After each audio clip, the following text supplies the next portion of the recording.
My friend, this is a quick review. I didn't really know what a reaction video was, but you're supposed to record the video and react to it. I had somebody put a comment on my station that asked me if I would watch it, and then gave a little backstory to the gent who did this. I'm Ren, hi Ren.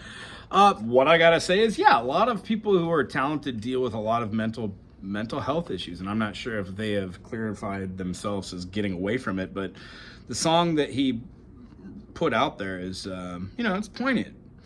It's the conflict between self. But what he's doing on guitar, that's what we're here to talk about today, not about mental health. So as far as like the chords, what we're doing, it's in the key of F major or D minor. It has one flat, that flat is B flat, and the chords associated are gonna be D minor. It's then gonna move up to It's Diminished. Now, It's Diminished is gonna be like an E diminished, and we could have a C7 there, or you could use the diminished that comes right before D major, which is a C sharp diminished. This is actually what they're using a lot. They're using this D minor chord, and then they're utilizing the C sharp diminished. Don't play the outsides, just play the 4th fret on the A string, 5th fret on the D string, 5th fret on the B string, and 6th fret on the G string. That gives us the little feeling of that it's going back between, and then that bottom chord. You can also do it down here if you're not comfortable with playing at the 5th fret. Then you can hit that C7, but it gives a little bit too much major tonality. So I'm deciding to go to that chord. So if you wanted to play it, you can do it as an A7, an A major, and add the C sharp at the bottom and not play the 2 tops, or just play an A major and move the middle note. That gives you an A7. You hear it? In the beginning, what's happening is a lower D note. So if you've got a 6-string guitar, you're gonna want to down tune your D string. Quite possibly. I didn't listen to the whole video. I only made it through about 6 minutes of it. Yeah, very repetitive. And what I want you to just see are the major functions that are inside of it.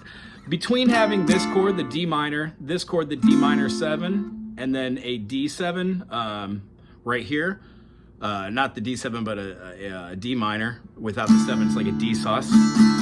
But adding our finger down on the F gives us a nice little positive F there, the minor 3rd. We can move this all the way up, and the other D that I play for this tune would be D minor up here. So the feeling of these notes, D, E, F, G, A, B, C, D, is a natural minor. 1, 2, flat 3, 4, 5, flat 6, flat 7, 1. However, there are some modal structures in here that are being used through the eyes of the C sharp diminished. Hence, if we go 1, 2, 3, 4 notes up, and then over a fret, we get that same mechanism. This is part of the whole tone series. Right there, we skip 2 and then go up 1.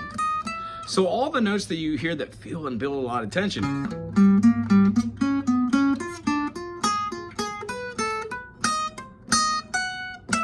they all derive from that note.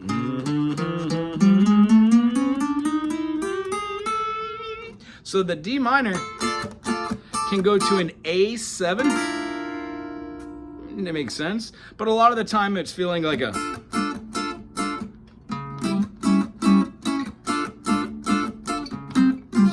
If you really like this tune, I think you would really enjoy gypsy music, going back and forth, a really fast ostinato picking.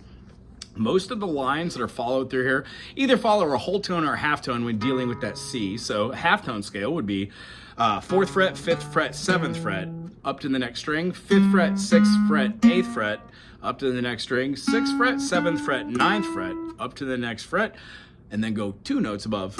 We would have our 8 and then 10, 11, up to the next string. We would have 10, 11, and 12. But to give it a little bit more tension, we would probably do that in a little bit of a different order.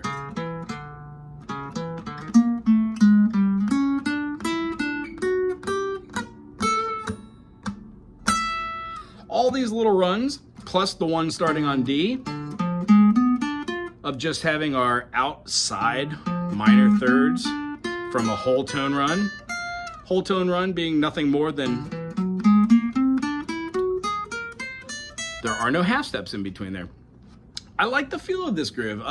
As far as like writing a chord chart out for it, it centers around the idea of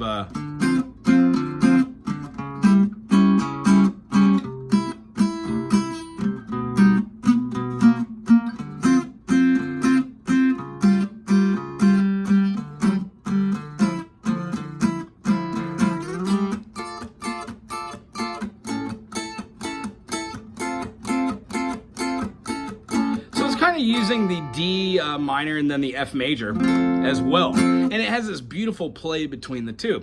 And then as far as the wordplay spitting, that's going pretty well because the rhythm values that are being used are all intrinsically based off of whole tone, half notes, quarters, eighth notes, and 16th notes. So when going through this again, I'm sure I'll go through this one again. What I would do is I would just figure out what key it's in, knowing that the D minor would go to its seventh or second. So if we're in the key of D minor, it's a diminished second. That diminished second is going to be that E diminished. So we could probably rock our chords up like maybe like right here, to build tension right back. There's our E dim. You also can go up here and you can play 7, 8, 9 consecutively, 7, 8, 9, but on the A string, D string, G string, and then skip for the 11th on the B. That works quite well. And then it resolves to that D, or the D, or the D. Awesome. I hope this was a good basis to start and see how this song forms together. As far as me doing the individual licks and notation, I'm not going to do that. I'll just go ahead and go and say some of these licks start with our D, E, F, G, A, B, and then we would have this note, the natural, the C sharp going in. So the idea is we're not necessarily playing with natural minor. At some points, I do hear some melodic minor where it goes up in a fashion and then comes down in a natural minor. That's traditional of most music, that at least classical music. And then the other one would be the harmonic minor, where we're not only doing that, but we have a natural 6. Yeah! So the idea behind all this is in the harmonic, melodic, and natural minor. If you're still going through these modal structures and you're trying to wrap your brain around them, just try and play natural minor and look for that one note variation that they're doing in the runs.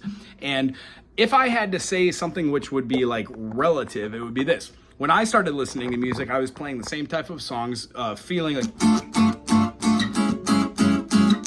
a D minor to a D flat minor, and I can never figure out why that half step down felt different. Well, the idea here is if you have a minor, maybe try going to a diminished. And if you have a minor, try going up a whole step to another minor. And if these two minors don't make sense, that means that you're probably not in a key where two minors are back and forth. That means you're going to need a half step to go from one of your notes right up, or a half step to go to one of your notes the other way.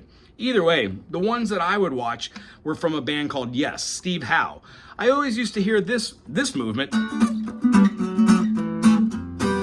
I'm going to drop the again. This movement.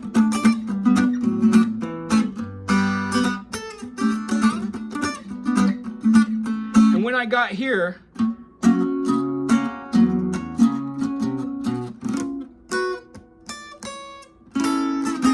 I never quite understood how to do that. And it took several, 2 decades to learn how to do both parts at the same time. One hand is alternating between the bass notes, and the other hand is playing the chord structure. It took quite a while to do that. By watching this video, you will see how to do certain things that this artist does that you should emulate. That gives you tools in your tool bag, and then you're able to do what they do. And yes, this person did leave an indelible mark on the world. 1-point-something million views on that is not too shabby. Anywho, great artist, great song. Thanks for the suggestion. Aloha.